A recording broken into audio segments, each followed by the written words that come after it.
అందరికీ నమస్కారం. నా పేరు ధన్య ప్రసాద్. ఇంకా ఈరోజు నా రంగప్రవేశం జరగబోతుంది. నేను ఇండియాకి వచ్చిన సంవత్సరమే స్టార్ట్ చేశాను. నేను 5 సంవత్సరాలు ఉన్నప్పుడు మా అమ్మ నాట్య తరంగిణిలో జాయిన్ చేయించారు. అప్పటికి ఇప్పటికి ఒక 13 ఇయర్స్ 12-13 ఇయర్స్ అయ్యింది చేసి డాన్స్ని. యామిని మ్యామ్తో, పద్మభూషణ్ గురులు, రాజారాధరెడ్డి ఇంకా Kausalya మ్యామ్తో. So I've been learning Kuchipudi for that long, and this is my modati solo performance as a Kuchipudi trainee. So it's a very big day for me.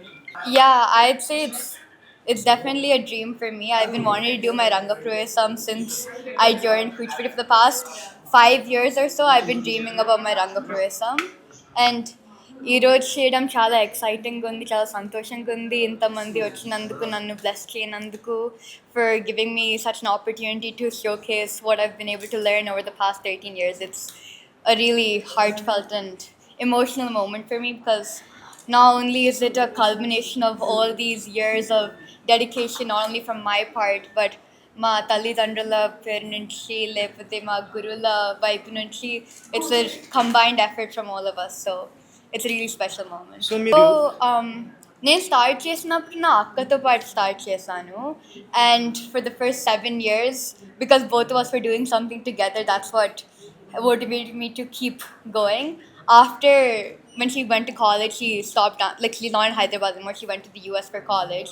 So then I had to go alone, and I think the love for the art, because dance చేయడంలో ఎంత తృప్తి, how like satisfied you feel while dancing when you perform an item or when you put on a good show, that satisfaction and that happiness after performance is what kept me going to keep learning, and that curiosity to keep learning more and more items. So ఈ మంచి కార్యక్రమం సందర్భంగా ఇవాళ రాజారెడ్డి గారు వారి కుటుంబ సభ్యులందరినీ కలిసేటి అవకాశం లభించడం కూడా చాలా సంతోషంగా ఉంది.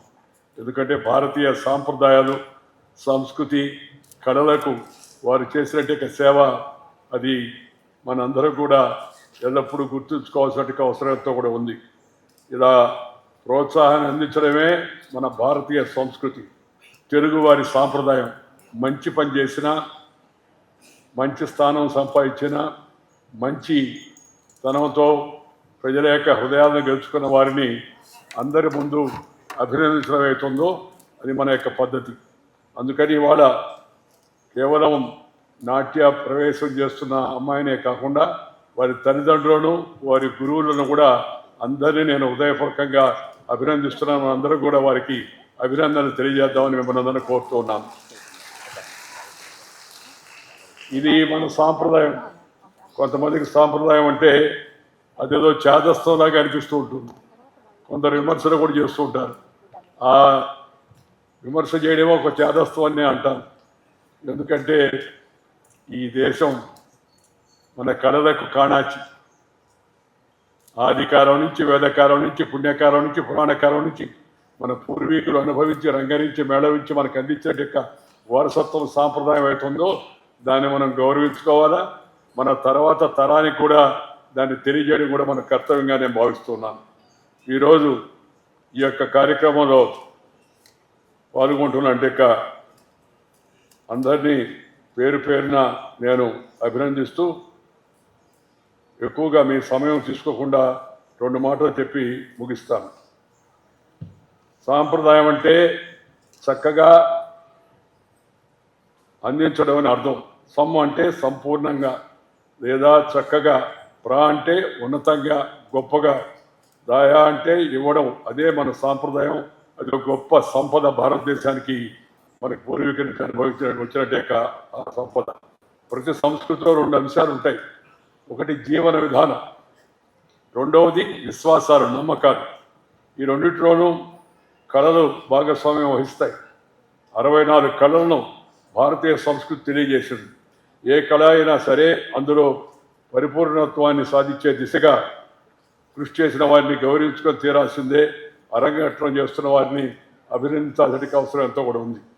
ఒకరి కళకు పరిపూర్ణత తీసుకొస్తే మరొకరు కళను మరో తరానికి అందించేందుకు సిద్ధమవుతున్నారు.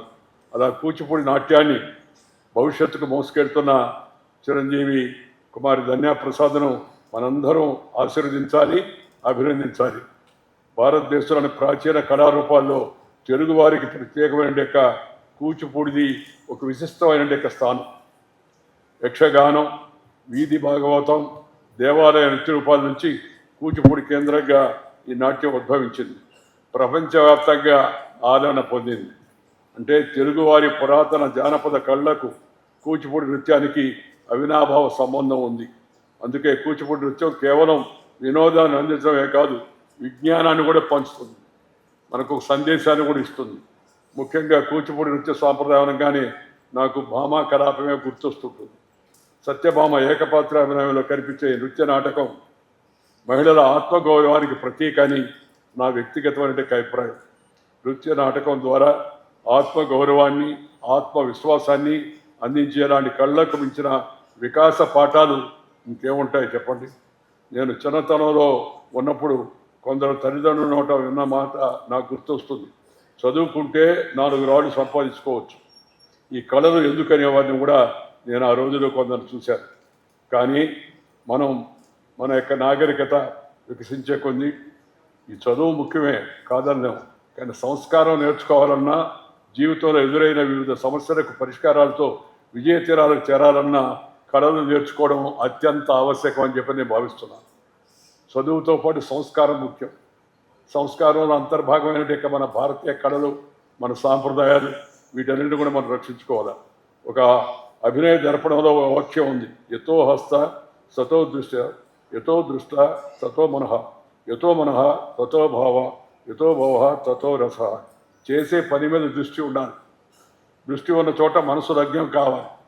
మనసు లగ్నమైన చోట పరమార్థం, తద్వారా రస సిద్ధి కలుగుతాయి. చాలామంది శ్లోకాన్ని కళలకు, నటనకు సంబంధించిగా భావిస్తారు. నిజానికి ఇంతకు మించిన వ్యక్తిత్వ వికాస పాఠం ఏముంటుంది? చేసే పని మీద మనసు పూర్తిగా లగ్నం చేయాలి. అప్పుడే విజయం మీకు సొంతం అవుతుంది. ఆ మధ్య నన్ను కుర్రోడు అడిగారు, సార్ మీరు ఎప్పుడు దేశభక్తి దేశభక్తి అంటారు, దేశభక్తి అంటే ఏం చేయాలని. నేను చెప్పాను, దేశభక్తి అంటే వేరే ఏం లేదు, ఎవరి పని వాళ్ళు చేయడమే దేశభక్తి అని చెప్పాను. ఎవరి పని వాళ్ళు చేయగలిగితే, చక్కగా వ్యవహరించగలిగితే అదే దేశభక్తి. అదే దేశాన్ని వికసిత భారతం వైపు, మంచి సమాజం వైపు, ప్రపంచానికి జ్ఞానం అందించే కేంద్రంగా తయారు చేస్తుంది.